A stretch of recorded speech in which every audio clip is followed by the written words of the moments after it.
साथियों आप मंच से बड़े बड़े भाषण मत दीजिए, क्योंकि आप मंच से बड़े बड़े भाषण देते हैं तो आपका दोहरा चरित्र हमें देखने को मिलता है। क्योंकि आप समाज में जब मंच पर खड़े होते हैं तो आपका समानतावादी दृष्टिकोण महिलाओं के नुकसान है। उसमें से मैं एक छोटा सा उदाहरण आपको दूंगी। सपोज कीजिए कि मैंने घूंघट किया हुआ है, मैं अपने घर पे घूंघट करके रहती हूँ, मेरे घर पे कोई भी व्यक्ति आता है मेरा घूंघट धारण हो जाता है, तो कोई भी व्यक्ति बाहर से आता है वो मुझे कभी ना देखेगा, मुझे ना कभी पहचानेगा। सिर्फ मेरा इतना सा दायित्व हो कि आया, मैंने घूंघट में से उसको पानी पकड़ा दिया, घूंघट में से उसकी दृष्टि से देखते हैं, और जो हमारी बेटी होती है उसको हम बेटी की दृष्टि से देखते हैं। जिस दिन हम अपने घर की बहू को बेटी के रूप में स्वीकार करना शुरू कर देंगे, बेटी के रूप में देखना शुरू कर देंगे और बेटी की गलतियों की तरह अपने घर की बहुओं की गलतियों को भी इग्नोर करना शुरू करेंगे, तो उसी दिन से कि आप पुरुषों को भी घूंघट धारण कर लेना चाहिए। इससे आपके घर की इज्जत डबल हो जाएगी, आपका समाज में सम्मान बढ़ जाएगा कि अरे वाह, ये लोग तो कितने अच्छे, कितने समानतावादी लोग हैं और कितनी इज्जत है।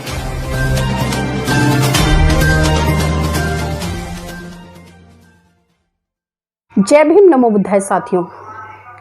साथियों आप जैसा कि देख रहे होंगे कि आज मैंने घूंघट धारण किया है। जी हाँ, वही घूंघट जिसको बहुत बड़ा तबका कहता है कि घूंघट मान का प्रतीक है, सम्मान का प्रतीक है, इज्जत का प्रतीक है। लेकिन मैं उन लोगों से एक सवाल पूछना चाहती हूँ कि घूंघट इज्जत का प्रतीक कैसे हो सकता है, मान का प्रतीक कैसे हो सकता है और सम्मान का प्रतीक कैसे हो सकता है। जी हाँ साथियों, उन लोगों से मेरा सवाल है, अगर वो लोग ये मानते हैं कि घूंघट इज्जत का प्रतीक है, सम्मान का प्रतीक है और स्वाभिमान का प्रतीक है और मान मर्यादा का प्रतीक है, तो मुझे ये बताइए कि आप विवाह से पहले अपने घर की बहन बेटियों से घूंघट क्यों नहीं कराते। अगर जब बात इज्जत और मान सम्मान की है तो घूंघट सबसे कराना चाहिए। और यहाँ पर मैं उन पुरुष साथियों से भी कहना चाहूँगी जो अक्सर बड़ी बड़ी बातें करते हैं कि कवारी लड़कियां होती हैं उनसे घूंघट नहीं कराया जाता क्योंकि वो घर की बेटियां होती हैं, घर का मान होती हैं, घर का स्वाभिमान होती हैं।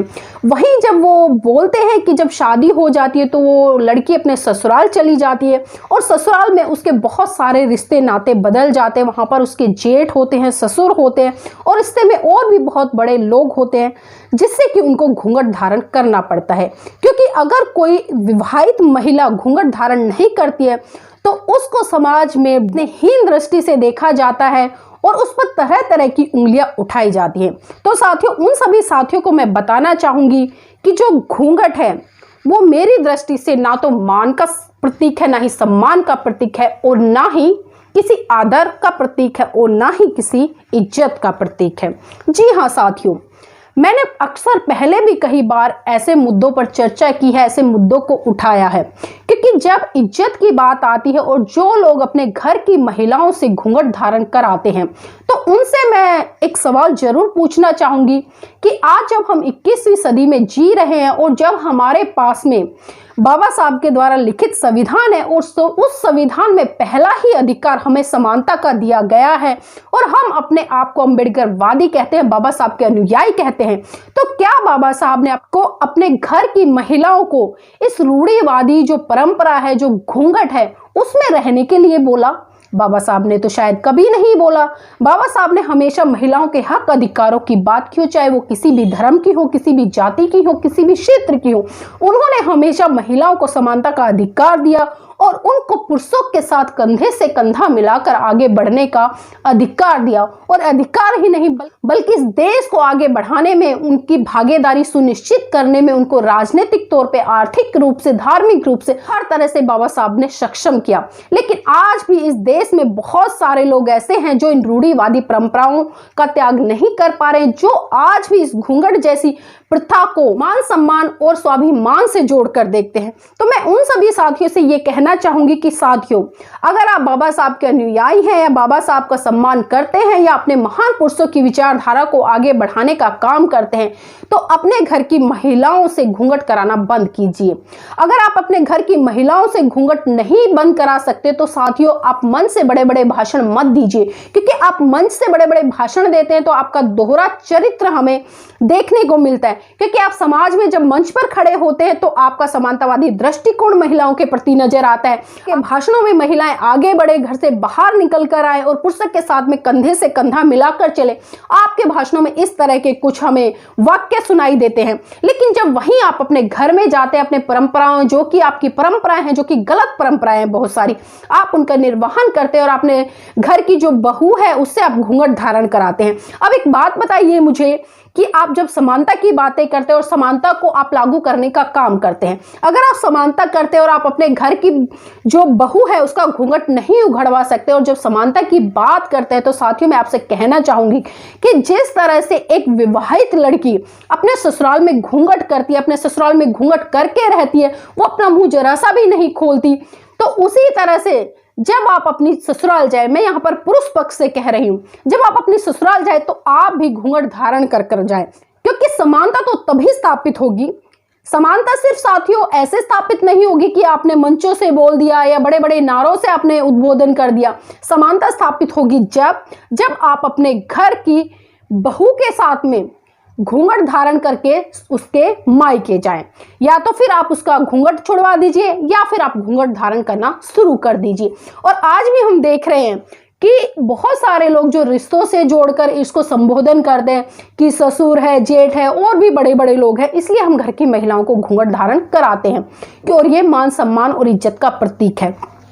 साथियों, अगर एक महिला के घूंघट करने से इज्जत बढ़ती है ना, तो मेरा पर्सनल मानना है कि आप पुरुषों को भी घूंघट धारण कर लेना चाहिए। इससे आपके घर की इज्जत डबल हो जाएगी, आपका समाज में सम्मान बढ़ जाएगा कि अरे वाह, ये लोग तो कितने अच्छे, कितने समानतावादी लोग हैं और कितनी इज्जत करते हैं। क्योंकि इज्जत की तो बात चल रही है ना, घूंघट को आप लोगों ने इज्जत से धारण कर लिया है।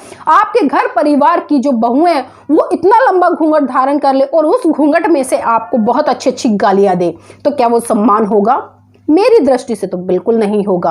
अगर आपके घर की बहन बेटियां, मैं ये कहूंगी कि जिस तरह से मैं रहती हूं या जिस तरह से मैं बैठी हूं, अगर इस तरह से रहती हैं और अपने घर के बड़े बुजुर्गों का सम्मान करती हैं, उनका आदर करती हैं, उनको अच्छी दृष्टि से देखती हैं, तो मेरी दृष्टि में साथियों ये सम्मान होगा, ना कि वो सम्मान होगा कि आपने लंबा सा घूंघट किया और आपने अच्छी अच्छी गालियां दी, आप अपने घर के किसी भी बड़े का सम्मान नहीं करते, तो वो सम्मान नहीं है। तो इसलिए साथियों अपनी सोच को बदलिए। और बहुत सारे लोगों की जो स्टेटमेंट भी आती है, अक्सर मैंने सुना भी है और हम व्यवहारिक तौर पर देखते हैं कि जो जेठ आता है तो उसको एक प्रचलन चला दिया कि वो अंदर आएगा तो ऐसे खास कहेगा, मतलब वो इंडिकेट करता है कि भाई जेठ आ रहा है और जो घर की छोटी बहू है वो घूंघट धारण कर ले।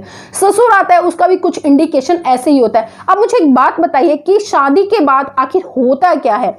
हाँ, मानती हूँ थोड़े जो रिश्ते होते हैं उसमें कुछ फेर बदल होता है, लेकिन साथियों अगर उस रिश्तों का हम अध्ययन करें या उन रिश्तों की हम तुलना करें, तो मैं आपकी जानकारी के लिए बता दूं कि जब एक बेटी शादी से पहले अपने मायके में रहती है तो उसके पास में बहन होती है, भाई होते हैं, पिता होता है, माँ होती है, या और भी कई रिश्ते होते हैं। तो इसी तरह से जब वो विवाह के बाद अपने ससुराल जाती है तो साथियों वहां पर कुछ रिश्तों में फेरबदल होता है, और वो रिश्ते मैं बताऊंगी आपको कि किस तरह से होता है।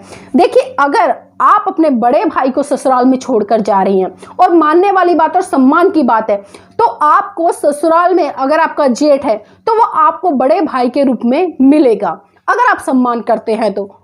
और जब वो हमारा जेठ हो गए, हम उसकी बेटी के भी तहत हो गए, उसकी बहन की तरह भी हो गए। लेकिन बात साथियों यहाँ पर सम्मान की है।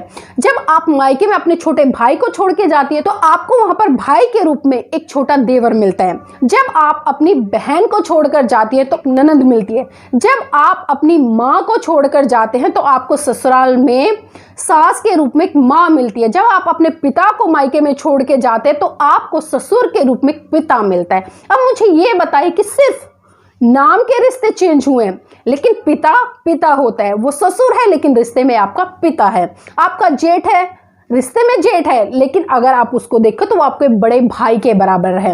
आपका देवर है, वो आपके छोटे भाई के बराबर है। आपकी ननंद है, वो आपकी बहन के बराबर है। आपकी सास है, वो आपकी माँ के बराबर है। और जो आपका ससुर है वो आपके पिता के बराबर है। तो मुझे ये बताइए कि ऐसी कौन सी बेटी है जो अपने पिता से घूंघट करे? ऐसी कौन सी बहन है जो अपने भाई से घूंघट करे? ऐसी कौन सी बहन है जो अपने छोटे भाई से घूंघट करे, या ऐसी कौन सी बहन है जो अपनी बहन से घूंघट करे। साथियों, बात घूंघट की नहीं है, बल्कि बात है जो हमारे दिमाग में जो ये रूढ़िवादी परंपराएं डाली हुई हैं, बहू और बेटी को लेकर जो एक खाई, एक दीवार बनाई हुई है कि ये बेटी है और ये बहू है। सिर्फ बात इतनी सी है कि हम उसको बहू की दृष्टि से देखते हैं और जो हमारी बेटी होती है उसको हम बेटी की दृष्टि से देखते हैं। जिस दिन हम अपने घर की बहू को बेटी के रूप में स्वीकार करना शुरू कर देंगे, बेटी के रूप में देखना शुरू कर देंगे और बेटी की गलतियों की तरह अपने घर की बहुओं की गलतियों को भी इग्नोर करना शुरू करेंगे, तो उसी दिन से साथियों आपके घर में देखना कितनी सुख, शांति, संपन्नता और समृद्धि होगी। क्योंकि जरूरत है सिर्फ छोटी सी एक विचारधारा को छोड़ने की और अपनी सोच को बदलने की। क्योंकि जब आप उसको बेटी की तरह प्यार दोगे तो वो भी आपको माँ की तरह स्वीकार करेगी, पिता की तरह स्वीकार करेगी, बड़े भाई की तरह स्वीकार करेगी, बहन की तरह स्वीकार करेगी। क्योंकि साथियों जब रिश्तों में खटास पड़ती है तो बहुत सारी चीज़ें भी उत्पन्न होती है, लेकिन जब रिश्तों को एक मजबूत कड़ी के तहत और एक अटूट विश्वास के तहत, एक अटूट रिश्ते के तहत हम निभाएंगे तो उन रिश्तों में कभी दरार नहीं पड़ेगी और कभी ये जो ननंद भाभी या सास बहू या बहू ससुर के जो संबंध होते हैं, इन संबंधों से ऊपर हम अपने आप को उठाएंगे, तभी हम अपने परिवार को सुख, शांति और समृद्धि से स्थापित कर पाएंगे।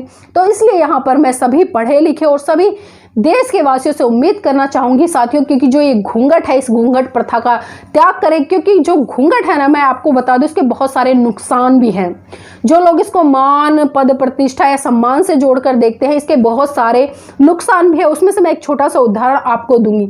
सपोज कीजिए कि मैंने घूंघट किया हुआ है, मैं अपने घर पे घूंघट करके रहती हूँ, मेरे घर पे कोई भी व्यक्ति आता है, मेरा घूंघट धारण हो जाता है, तो कोई भी व्यक्ति बाहर से आता है वो मुझे कभी ना देखेगा, मुझे ना कभी पहचानेगा। सिर्फ मेरा इतना सा दायित्व हो कि आया, मैंने घूंघट में से उसको पानी पकड़ा दिया, घूंघट में से उसको चाय पानी दे दी, घूंघट में से उसको जो भी है लंच, नाश्ता, डिनर करा दिया। सिर्फ मैं इतना ही कर पाऊंगी और वो कभी मुझे देख नहीं पाएगा। और सपोज कीजिए कि भविष्य में या कहीं रोड पर या कहीं कोई ऐसी घटना घट जाए कि मुझे कुछ लोग छेड़ दे या मेरे साथ में कुछ ऐसी दुर्व्यवहार या दुराचार या बलात्कार जैसी घटना घट रही हो, और वहां पर जो लोग हमारे अपने हैं, जो हमें मतलब वैसे तो जानते हैं कि ये उसकी पत्नी है या उनके घर की बहू है या उसकी भाभी है, वैसे जानते हैं, लेकिन वो फेस से मुझे नहीं जानते हैं। और जब वो फेस से मुझे नहीं जानेंगे तो वो मेरे पक्ष में मुझे बचाने के लिए बिल्कुल भी नहीं आएंगे। वो देखेंगे कि आम घटना हो रही है, वो वहां से निकल जाएंगे। तो साथियों ये इसका सबसे बड़ा नुकसान भी है, क्योंकि कई बार ऐसा होता है कि हमें बाहर किसी की ज़रूरत पड़ जाती है, लेकिन वो लोग सिर्फ इसलिए दूर हट जाते हैं कि भाई हमें नहीं पता कौन है, होगा कोई, और वो देखकर उन घटनाओं को आगे बढ़ जाते हैं। और वो घटनाएं साथियों आपका जीवन भी छीन सकती हैं, आपके परिवार से एक सदस्य छीन सकती हैं, आपके परिवार की बहुत सारी उम्मीद छीन सकती हैं। तो इसलिए आप जागरूक होइए और शिक्षित होने के साथ साथ में साथियों जो ये बहुत सारी परंपराएं हैं, मैं हमेशा चर्चा करती हूँ कि जो ये रूढ़िवादी परंपराएं होती हैं, कुछ परंपराएं अच्छी भी होती हैं, लेकिन मैं यहाँ पर रूढ़िवादी परंपराओं की बात कर रही हूँ। वो परंपराएं जिन परंपराओं ने महिलाओं की आज़ादी को जकड़ रखा है, महिलाओं की सोच को जकड़ रखा है, महिलाएं स्वतंत्र रूप से समाज में निकल कर नहीं आ सकती है। साथियों उन सभी चीज़ों से उठकर महिलाओं को बाहर निकालना होगा और महिलाओं को समानता का अधिकार देते हुए और स्थापित करते हुए उन्हें अपने साथ कंधे से कंधा मिलाने का अवसर देना होगा और उन्हें आगे बढ़ाना होगा। साथ ही आप एक बार ऐसा कर कर देखिए, कितनी सुखद अनुभूति होगी। मैं भी खुद इसका जीता जागता उदाहरण हूँ। आज मैं समाज के बीच में रहती हूँ, राजनीतिक रूप से भी मैं सक्रिय रहती हूँ, धार्मिक रूप से भी मैं सक्रिय रहती हूँ, सामाजिक रूप से भी सक्रिय रहती हूँ, और हर क्षेत्र में मेरी भागीदारी मतलब पुरुषों के बराबर नहीं, बल्कि मैं कहूँगी कि पुरुषों से ज़्यादा सुनिश्चित होती है। क्योंकि समाज आपको हाथों हाथ उठाएगा जब आप एक बार समाज के बीच में जाएंगे। जरूरत है आपको इन रूढ़िवादी परंपराओं का त्याग करने की, और एक बार इन परंपराओं को तोड़ कर देखिए कितनी सुखद अनुभूति होती है, और आपको पूरा मान सम्मान मिलेगा और आप भी दूसरों का मान सम्मान करेंगे। जय भीम, नमो बुद्धाय। अपना चैनल, आपका चैनल, समाज का चैनल, देश का चैनल एनबी न्यूज 24/7 को आप लाइक करें, सब्सक्राइब करें और ज्यादा से ज्यादा इसकी वीडियो को शेयर करें, ताकि हर खबर को मैं आप तक आसानी